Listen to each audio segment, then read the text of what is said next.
Sabe, existe uma força que move a humanidade desde o comecinho de tudo.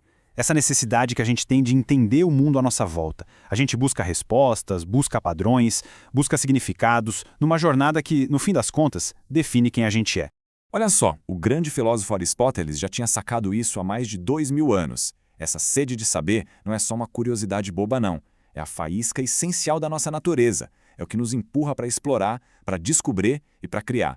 E é aqui que a gente chega na grande questão. Se todo mundo quer saber, como que a gente sabe de fato?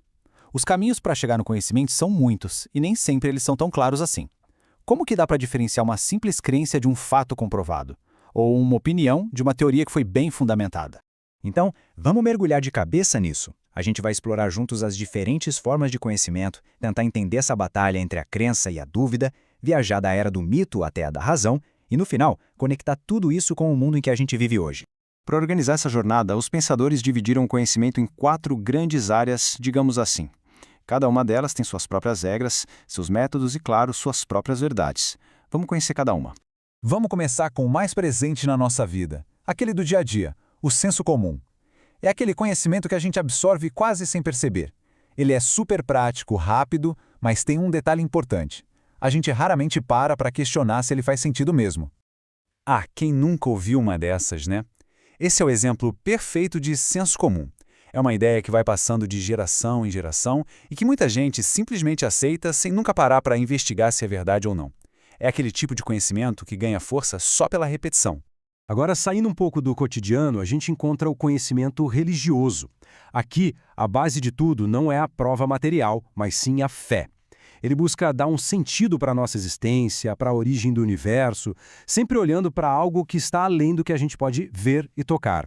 Essa passagem do Gênesis é um exemplo muito marcante. É uma narrativa sagrada que oferece uma explicação para a criação de absolutamente tudo. Para os fiéis, isso não é uma teoria, é uma verdade fundamental que molda toda a compreensão da realidade.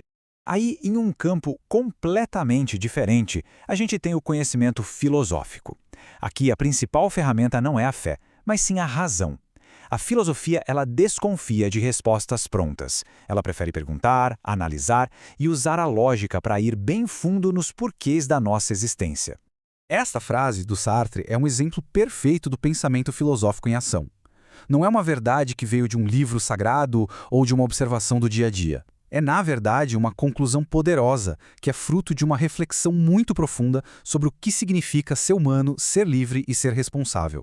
E, finalmente, a gente chega ao conhecimento científico. A palavra-chave aqui é método. A ciência busca explicações que não dependam da opinião de ninguém, mas que possam ser testadas, comprovadas e validadas por qualquer pessoa, em qualquer lugar. É um saber objetivo, sistemático e muito organizado.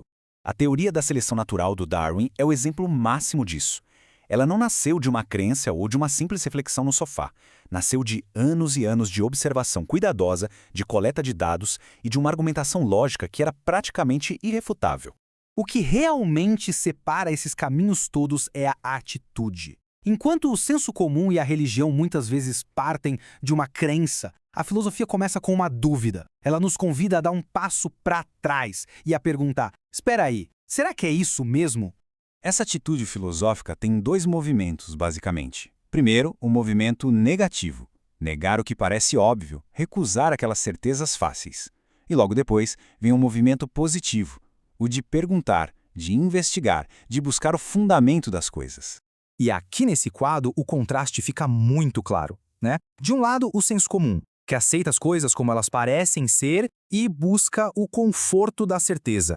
Do outro, a filosofia, que duvida, reflete e se alimenta de perguntas e não de respostas prontas. Essa mudança de mentalidade, de simplesmente aceitar para começar a questionar, foi um verdadeiro divisor de águas na história da humanidade. Foi exatamente o momento em que a filosofia nasceu, desafiando o domínio do pensamento mítico que existia até então. O mito usa histórias de deuses e heróis para explicar o mundo. A verdade do mito não está nos fatos, mas nos símbolos que ele cria. Ele serve para unir a sociedade e dar um sentido para a vida através de narrativas que são muito poderosas e sagradas.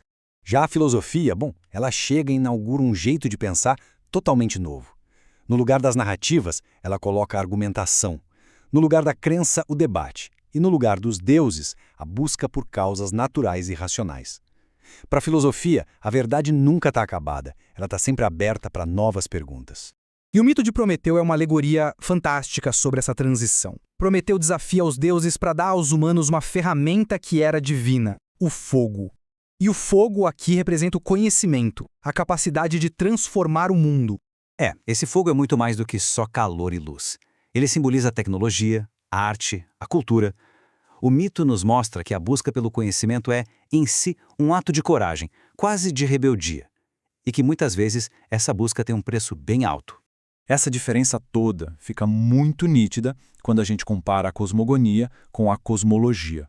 A cosmogonia, que é do mito, narra a origem do universo como se fosse uma história. Já a cosmologia, da filosofia, busca explicar a ordem e a lógica do universo usando a razão como ferramenta principal. E tudo isso nos traz de volta para os dias de hoje. Com tantas formas diferentes de saber, será que elas estão condenadas a serem inimigas para sempre? Ou será que existe algum espaço para um diálogo entre elas? Pensadores modernos, como Boaventura de Sousa Santos, acreditam que sim, é possível.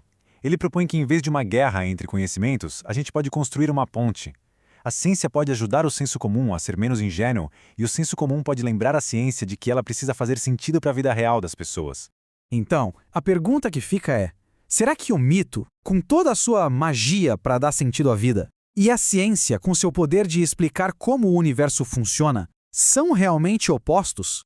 Ou seriam eles, talvez, apenas duas faces da mesma moeda, a nossa eterna e incansável necessidade de entender quem somos e qual é o nosso lugar no cosmos? A busca, com certeza, continua.